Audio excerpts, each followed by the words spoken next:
나의 주님께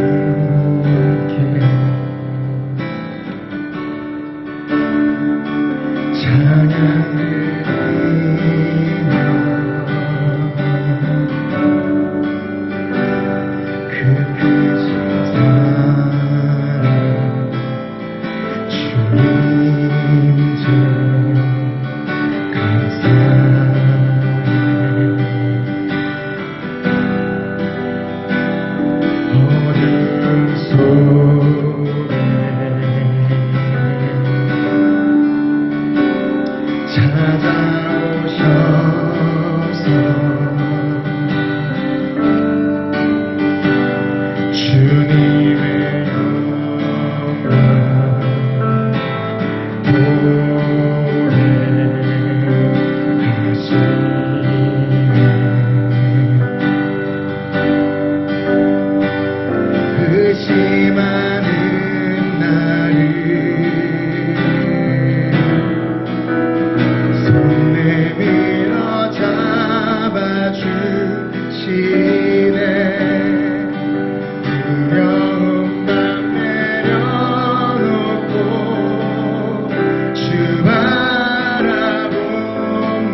돌과 같은 그 마음이 깨어질 줄 믿습니다. 주의 세움을 허락하여 주시옵소서. 오늘도 주님의 성령을 통하여 우리가 새로워지기를 원하고 주의 말씀으로 변화되기를 원합니다. 하나님 그렇게 말씀 허락하여 주시고 오늘도 우리의 삶을 만들어 가시고 주님의 밭으로 기경하여 주옵소서. 예수님의 이름으로 감사하며 기도드립니다. 아멘. 네, 감사합니다. 오늘 분당을 싸우신 여러분 환영하고 축복합니다. 빗속을 뚫고 오신 여러분 두 배로 축복하고 두 배로 환영합니다. 우리 서로 축복했으면 좋겠는데요. 화를 뻗어 서로를 향해 눈을 맞추면서 함께 축복하겠습니다.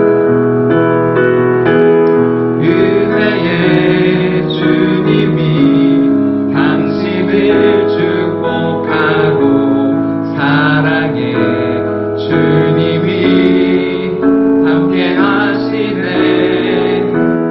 은혜의 주님이 당신을 축복하고 사랑의 주님이 함께 하시네.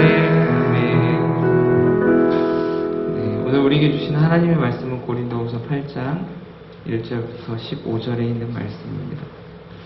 고린도후서 8장 1절부터 15절에 있는 말씀 한 절 한 절씩 교독하시겠습니다. 형제들이여, 우리는 마케도니아 교회들에게 주신 하나님의 은혜를 여러분에게 알리고자 합니다. 그들은 수많은 시련 가운데서도 기쁨이 넘쳤고 극한 가난에도 불구하고 넘치는 헌금을 했습니다. 내가 증언하는데 그들은 힘닿는 대로 했을 뿐 아니라 힘에 부치도록 자진해서 했습니다. 그들은 이 은혜와 성도의 섬김의 일에 참여할 수 있도록 우리에게 간곡히 부탁했습니다. 그들은 우리가 바라는 대로가 아니라 자신을 먼저 주께 드리고 하나님의 뜻을 따라 우리에게도 헌신했습니다. 그러므로 우리는 디도에게 이미 여러분 가운데 시작한 이 은혜로운 일을 성취하라고 분변했습니다. 여러분은 모든 일, 곧 믿음과 말씀과 지식과 모든 열심과 우리에 대한 사랑이 풍성한 것 같이 이 은혜로운 일에도 풍성하도록 하십시오. 내가 명령으로 이 말을 하는 것이 아닙니다. 다만 다른 사람들의 열성을 통해 여러분의 사랑의 진실성을 증명해 보이려는 것입니다. 여러분이 우리 주 예수 그리스도의 은혜를 잘 알고 있듯이 그리스도께서는 부유하신 분으로서 여러분을 위해 가난하게 되셨습니다. 그분의 가난하심을 통해 여러분을 부유하게 하시려는 것입니다. 이 일에 대해 내가 조언합니다. 이 일은 여러분에게 유익하며 이미 1년 전부터 여러분이 원해서 행해온 일입니다. 그러므로 이제 마무리를 잘 하십시오. 여러분이 자원해 하던 것을 마무리하되 여러분이 가지고 있는 것으로 하십시오. 만일 무엇보다 여러분에게 자원하는 마음이 있다면 하나님께서 그 가진 대로 받으실 것이요 가지지 않은 것까지 받지는 않으실 것입니다. 이는 내가 다른 사람들은 편안하게 하고 여러분은 곤고하게 하려는 것이 아니라 도리어 공평하게 하려는 것입니다. 지금 여러분이 넉넉한 것으로 그들의 공핍을 채워주면 후에 그들의 넉넉한 것이 여러분의 공핍을 채워주어 서로 공평하게 될 것입니다. 함께 읽겠습니다. 기록되기를 많이 거둔 사람도 남지 않았고 적게 거둔 사람도 모자라지 않았다라고 한 것과 같습니다. 아멘. 값없이 누리는 부유함, 기꺼이 채우는 궁핍함이라는 제목으로 오늘 함께 말씀을 나누고자 합니다. 오늘 바울은요, 가장 하기 힘든 말을 고린도 교회 성도들에게 전하고 있습니다. 목사가 가장 하기 힘든 설교 중에 하나는요, 헌금에 대한 설교입니다. 오늘 바울은 고린도 교회 그것도 너무나 관계가 좋고 사이가 좋아서 누구에게나 그렇게 편안하게 할 수 있는 이야기도 아니었던 상황 가운데 바울은 지금 헌금에 대한 이야기들을 하고 있습니다. 방금 회개하고 방금 그들이 바울에게 다시 마음을 돌이키고 돌아왔는데 한다는 첫 말이 그들에게 헌금에 대한 권면이었습니다. 이 말씀을 보면서 마음이 힘든 사람들도 있을 겁니다. 왜 첫 마디 헌금하라고 했을까? 이 말이 어떤 말일까? 우리는 이 마음에 대해서 오늘 바울은 어떤 마음을 가지고 고린도 교회 교인들에게 이 말씀을 전했는지 궁금해집니다. 그런데 천천히 묵상해 보면요, 바울은 아버지와 같은 마음으로 고린도 교인들을 훈계하고 가르치고 그들이 성장하기를 바랬다는 겁니다. 오늘 1절의 말씀, 형제들이여, 우리는 마케도니아 교회들에게 주신 하나님의 은혜를 여러분에게 알리고자 합니다. 오늘 말씀의 핵심은요, 은혜입니다. 은혜와 자비입니다. 은혜를 아는 사람들이 하는 행동에 대해서 오늘 우리에게 말씀하고 있습니다. 여러분, 그리스도인들은요, 은혜를 받은 사람들입니다. 그리고 그 은혜를 알고 사는 사람들입니다. 교회 안에 은혜가 없으면요, 아무것도 아닙니다. 교회에 멋진 건물이 있어도, 또 멋진 찬양이 있어도, 멋진 목사가 나와서 설교를 한다고 할지라도, 화려한 언변과 멋진 설교, 멋진 예배, 아무 소용이 없습니다. 은혜를 잃은 교회는요, 아무것도 아닙니다. 바울은 뭐라고 말합니까? 바울은 사랑이 없으면 너희는 아무것도 아닙니다. 우리는 사랑이 없으면 아무것도 아닙니다. 그것은 우리가 지금 교회인 것처럼 이야기하고 은사도 많고 자랑할 것도 참 많지만 우리 안에 하나님의 은혜를 잃은 순간 우리는 더 이상 아무것도 아닙니다. 세상과 구별될 것 없고 그저 그렇게 흔한 그냥 사람들의 모임으로 끝날 것입니다. 바울은 그 은혜의 자리에 이 고린도 교인들을 초청하고 있습니다. 마케도니아 교인들이 어떻게 했는지 그들에게 설명하고 있는데요. 마케도니아 교인들은 고린도 교회만큼 부유하지 못했습니다. 고린도 교회는요, 상업적으로 활발한 도시였고 그 교회 안에 많은 부유함이 있었습니다. 그래서 어떤 부유한 사람들은 자신이 먹을 좀 특별한 것들을 싸와서 구별됨으로 자기들만 먹었던 그런 사건들이 있었을 만큼 고린도 교회는 부유한 교회였습니다. 그런데 마케도니아 교회는 그렇지 못했다는 거예요. 2절 말씀처럼 그들은 수많은 시련 가운데 기쁨이 넘쳤고 극한 가난에도 불구하고 넘치는 헌금을 했습니다. 그들이 부유하지 않았음에도 불구하고 가난했음에도 불구하고 넘치는 헌금을 했습니다. 그것을 할 수 있었던 건 수많은 시련에도 어려움에도 그들은 하나님이 주신 그 기쁨을 놓치지 않았기 때문입니다. 어떻게 했다고요? 넘치게 했다고 말합니다. 은혜는요, 우리의 삶을 넘치게 합니다. 풍요롭게 합니다. 그래서 내가 가진 것을 남에게 줄 수 있고 나눌 수 있게 되는 은혜를 누리게 되는 겁니다. 여러분, 이것이 은혜입니다. 내 안에만 갇혀져 있다면 그것만큼 불행한 것이 없게 됩니다. 죄는요, 내 자신에 갇히는 거예요. 내 것만, 내 삶만, 나에게 필요한 것만 챙기는 것, 그리고 그것을 갈구하고 갈망하는 삶, 여러분, 그것이 죄입니다. 그래서 하나님은요, 우리를 죄로부터 벗어나오게 하셨습니다. 해방하게 하셨습니다. 더 자유로운 삶을 살게 하셨습니다. 그 시작이 바로 예수 그리스도였어요. 우리 나라는 자에 갇혀있던 삶에서 초월하게 합니다. 여러분, 그 초월할 수 있는 것은 사랑의 능력이었어요. 예수님께서 자신을 초월할 수 있는 능력, 바로 그 사랑을 우리에게 알려주셨습니다. 자신을 내어주시면서 죽기까지 우리를 사랑하셨다. 봐라, 난 죽는다. 너희들을 위해 죽는다. 근데 이 사랑이 어떻게 너희를 변화시킬지 한번 봐봐. 그리고 예수님은요, 거기서 그치지 않고 부활하셨습니다. 부활의 소망을 우리에게 주셨던 거예요. 오늘 넘치는 은혜로, 넘치는 그 사랑으로 마케도니아 교인들은요, 헌금을 했습니다. 바울은 다시 한번 증언합니다. 내가 증언하는데 그들은 힘닿는 대로 했을 뿐만 아니라 힘에 붙이도록 자진해서 했습니다. 자진해서 했다는 거예요. 오늘 헌금을 드리는 사람들의 마음에 중요한 핵심 키워드가 있습니다. 그것은요, 자진해서입니다. 12절에 있는 말씀, 만일 무엇보다 여러분에게 자원하는 마음이 있다면 하나님께서 그 가진 대로 받으실 것이요, 가지지 않은 것까지는 받지는 않으실 것입니다. 자원하는 마음, 자발적인 마음, 스스로 하는 자진한 마음, 이 마음 하나님이 받으십니다. 억지로 하는 것 받으시지 않아요. 억지로 하거나 부득이함으로 하거나 상황 때문에 사람들과의 관계에서 또 부끄러움을 면피하기 위해서 하는 것들 하나님 원하시지 않습니다. 여러분, 부득이함이나 억지로 하는 것, 그것은 죄입니다. 진짜 마음을 들여서 하는 것, 하나님 그거 원하세요. 여러분, 하나님이요, 물질이 없어서 우리에게 헌금을 요구하시는 거예요. 아닙니다. 하나님 우리의 물질 필요하지 않으십니다. 하나님은요, 우리의 마음을 받기를 원하세요. 마음을 표현하기를 원하십니다. 그 마음으로 사랑하기를 원하세요. 사람들을 돕고 내 이웃을 보살피는 일, 그것은 우리가 은혜가 넘칠 때 할 수 있는 겁니다. 은혜가 넘칠 때 자원하는 마음으로 감당할 수 있게 됩니다. 4절 그들은 이 은혜와 성도의 섬김의 일을 참여할 수 있도록 우리에게 간곡히 부탁했습니다. 그들도 살기 힘든데 어려운 가운데 있는데 가난한데 간곡히 부탁하는 거예요. 우리도 좀 도울 수 있는 사람이 되게 해주세요. 우리도 이 일에, 이 너무나 좋은 일에 동참할 수 있도록 도와주세요. 오히려 간곡히 간청합니다. 예루살렘 교회가요, 경제적으로 힘들고 어려운 가운데 처하는 것을 보게 됐고 그것을 전하게 됐습니다. 그들에게 헌금하라고 강요한 적이 하나도 없었어요. 마케도니아 지역 사람들은요, 그저 예루살렘 교회 성도들의 마음, 그것에 반응하고 거기서 자신들의 상황도 어렵지만 내가 이것을 드려야겠다는 그 마음으로 간곡히 부탁합니다.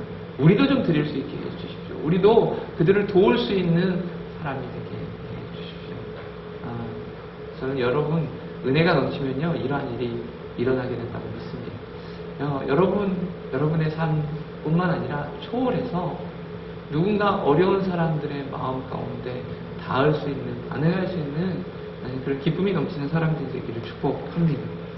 5절의 말씀, 그들은 우리가 바라는 대로가 아니라 자신을 먼저 주께 드리고 하나님의 뜻을 따라 우리에게도 헌신했습니다. 그들이 반응한 그 반응의 대상은요, 바울이 아니었습니다. 그들의 마음, 바울의 마음, 또 사역자의 마음이 아니라 하나님의 뜻에 따라 이 일을 감당한 것을 보게 됩니다. 얼마 전에 제가 룻기를 읽게 됐는데요, 룻기 안에 이 마음을 알게 됐습니다. 룻은 어떻게 반응하며 살았을까? 그것은 룻기의 핵심인 헤세드, 자비, 은혜라는 단어였습니다. 룻이요, 그의 행동의 모든 것들을 하나님의 은혜에 따라만 반응합니다. 룻은 어떤 사람이었어요? 우리가 룻기를 보면 거기에 나오미라는 사람이 나옵니다. 나오미는 남편도 있었고 그리고 자식도 있었어요. 근데 흉년이 들자 어려운 가운데 처하자 모압 지방으로 그 흉년을 피하기 위해서 갑니다. 조상으로부터 물려받은 땅도 있는데 베들레헴 땅을 등지고 모압 땅으로 갑니다. 고향을 떠나 새로운 땅으로 갑니다. 거기에서 그들이 정착해서 살다가 아들인 말년과 기론이 결혼을 합니다. 그리고 그 둘째 아들의 며느리가 이제 나오미였던 거예요. 타향살이를 하는 사람들에게 그 며느리들은요, 고향처럼 따뜻한 사람들이었어요. 안아주고 감싸주고 그 모압 지역에서 받는 서름들을 완충할 수 있는 역할들을 그 며느리들이 했습니다. 그런데 말년과 기론이라는 자신의 두 아들이 그리고 남편이 죽습니다. 죽고 어떻게 돼요? 이제 그 며느리들 보고요, 너희가 이제 너희들 살 길을 찾아가라고 얘기를 합니다. 근데 그들이 안 그럽니다.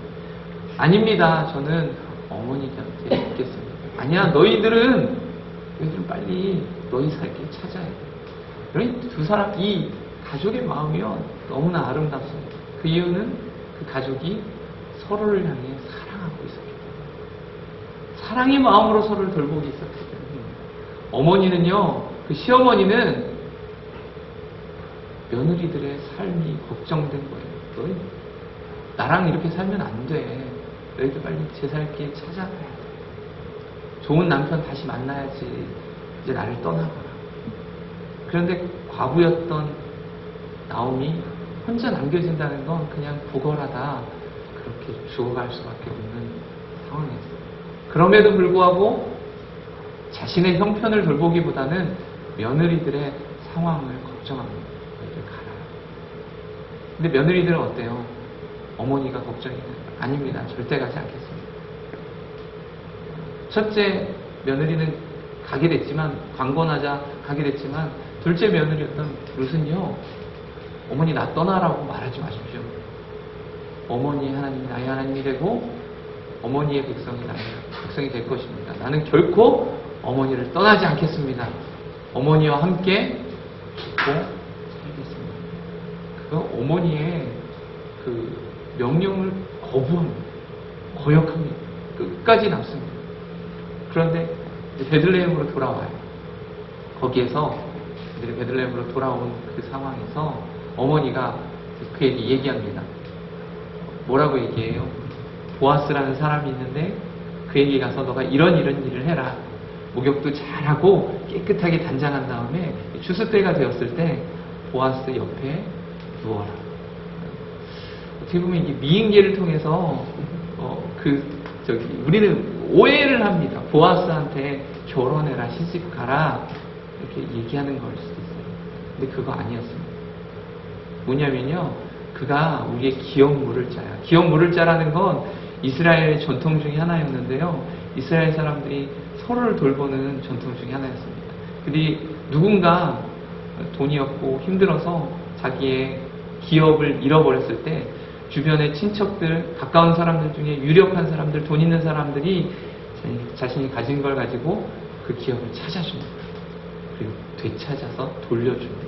이게 기업 모를 자예요. 그에게 그 의무가 있었습니다. 그런데 한 가지 더 의무가 있었는데 뭐냐면 홀로 남은 그 여자가 있을 때 그 여자를 자신의 아내를 맡고 돌봐줍니다. 그리고 자녀까지 낳게 해서 그 자녀를 그 대에 만들어주는 거, 그 자식을 통해서 그 상속을 받게 하고 여인을 돌보게 하는 일까지가 기업 모를 자의 의무였습니다. 사실은요, 나오미가 그 기업 모를 자의 대상이 됐던 거예요. 그걸 양보합니다. 누구에게? 자신의 며느리 룻에게 양보합니다. 근데 룻은요, 다른 마음을 갖고 있었어요. 내가 이 일을 통해서 어머니의 후사를 남겨드리겠습니다. 어머니를 돌볼 수 있는 사람들을 내가 만들겠습니다. 이 두 사람이 누구의 마음에 반응했습니까? 하나님의 은혜, 헤세드에 반응하면서 살아갑니다.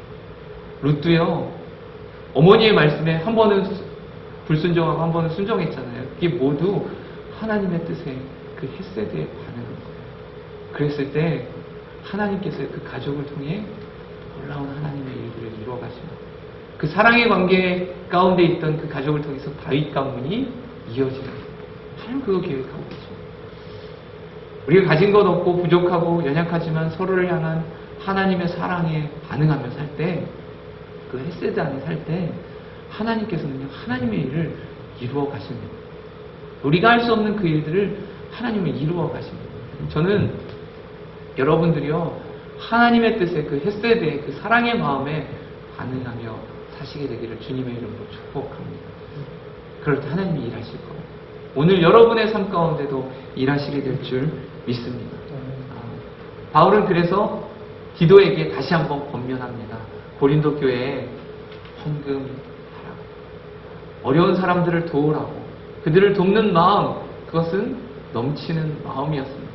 거기에 머물러 있지 말고 이제는 남을 도울 수 있는 사람으로 살아가라고 그들에게 강권합니다. 이것이 명령이 아니라, 여러분들에게 강권하는 것이 아니라 다만 다른 사람들의 열성을 통해 여러분의 사랑의 진실성을 증명해 보이려 합니다. 사랑의 진실성은요, 나 사랑해 라고 말만으로 그치지 않습니다. 정말 사랑하면 행동으로 나오게 됩니다. 넘치는 거예요. 누가 말하지 않아도, 강요하지 않아도 넘치는 행동으로 나타납니다. 저는 여러분들이 하나님 정말 사랑하신다면요, 그 하나님을 사랑하는 마음이 넘치도록 나타나게 될 줄 믿습니다. 주변에 여러분의 사랑, 그 하나님의 사랑을 표현하세요. 그러면 그 사랑이 열매를 맺고 하나님의 일로 쓰여지게 될 것입니다. 헤세드에 반응할 때, 그 사랑에 반응할 때 여러분 두 가지 특징이 있는데요. 하나는 바로 넘치게 되는 겁니다. 넘치는 것에 반응하고 여러분의 삶이 그것을 통해 넘치게 될 것입니다. 두 번째는요, 위험을 무릅쓰게 될 것입니다. 여러분, 하나님의 사랑에 반응한다는 것은요, 결코 편안한 자리가 아닐 때도 있어요. 위험을 무릅씁니다. 자신의 것을 포기합니다. 나오미가 어땠어요? 내 것 포기하고 너 살 길을 가져라. 룻은 어땠습니까? 롯은요, 자신의 삶을 포기하고 어머니께 내 인생을 맡기겠습니다. 어머니 돌보는 일에 내 인생을 맡기겠습니다. 서로를 그렇게 포기하고 위험에 있는 상황에 처합니다. 그때 하나님이요, 그들을 돌봐주시는 거예요. 헤세드는 넘치도록 베푸는 것이고, 사랑은 넘치도록 나누는 것이고, 그리고 그 위험의 상황 가운데 처하는 자신함에 있습니다. 마케도니아 사람들도 가진 것 없었지만 이거 하나 더 주면 자기가 먹을 것 없지만 그 위험에 처할 수 있는 그 도전을 감행합니다. 그럴 때 하나님이 그 교회를, 그 사람들을 돌봐 주십니다. 오늘 이 일은 누군가를 곤고하게 함이 위함이 아니라 공평하게 하기 위함이라고 말씀하고 있습니다. 15절 말씀 기록되기를 많이 거둔 사람도 남지 않았고 적게 거둔 사람도 모자라지 않았다라고 한 것과 같습니다. 공동체는요, 사랑을 나누고 사랑을 베풀고 서로 교환하게 됩니다. 그럴 때 모자람도 없고 남음도 없게 될 거예요. 우리의 마음을 나누어 주시고 여러분이 가진 것들을 표현하는 은혜로운 하루가 되기를 주님의 이름으로 축복합니다. 우리에게 주신 말씀 가지고 함께 기도하며 나가겠습니다. 하나님, 바울이 고린도 교인들에게 그들의 사랑을 표현하고 넘치도록 나타내라고 강권하고 있습니다. 아니, 그 마음 가운데는 무엇을 강요하기 위함도 아니고 너희들 많이 가졌으니까 좀 나누어라 훈계하는 말도 아니었습니다. 그것은 그들이 살 길이었고 덜어내는 길이었고, 그래서 하나님의 은혜가 다시 한번 부어지는 것을 경험하기 위한 또 다른 은혜의 비결이었습니다. 하나님, 우리도 매일매일 주님의 은혜를 경험하길 원합니다. 그리고 그 은혜에 반응하길 원합니다. 하나님, 우리의 삶이 풍성하게 넘치도록 역사하여 주옵소서. 가진 것 없고 연약해도 마케도니아 성도들처럼 정말 어려운 상황 가운데도 넘치는 기쁨으로 나누게 하여 주시고, 넘치는 기쁨으로 하나님의 사랑에 반응할 수 있도록 역사하여 주시옵소서.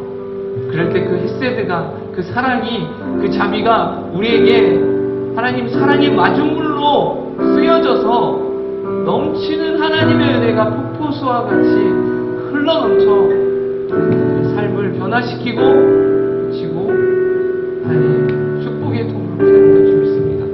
우리를 그렇게 사용하여 주시옵소서.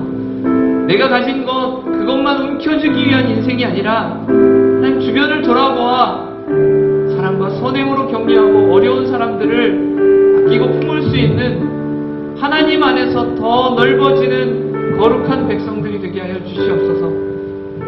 모자람도 없고 남음도 없는 하나님 나라의 그 놀라운 사건들이 지금 우리의 삶에도 일어나게 하여 주시고, 어려운 자들을 돕고 또 그 일을 통해서 하나님께서 우리에게 베푸시는 은혜를 통해 모자람이 채워지는 것을 경험할 수 있는 오늘 하루가 되게 하여 주옵소서.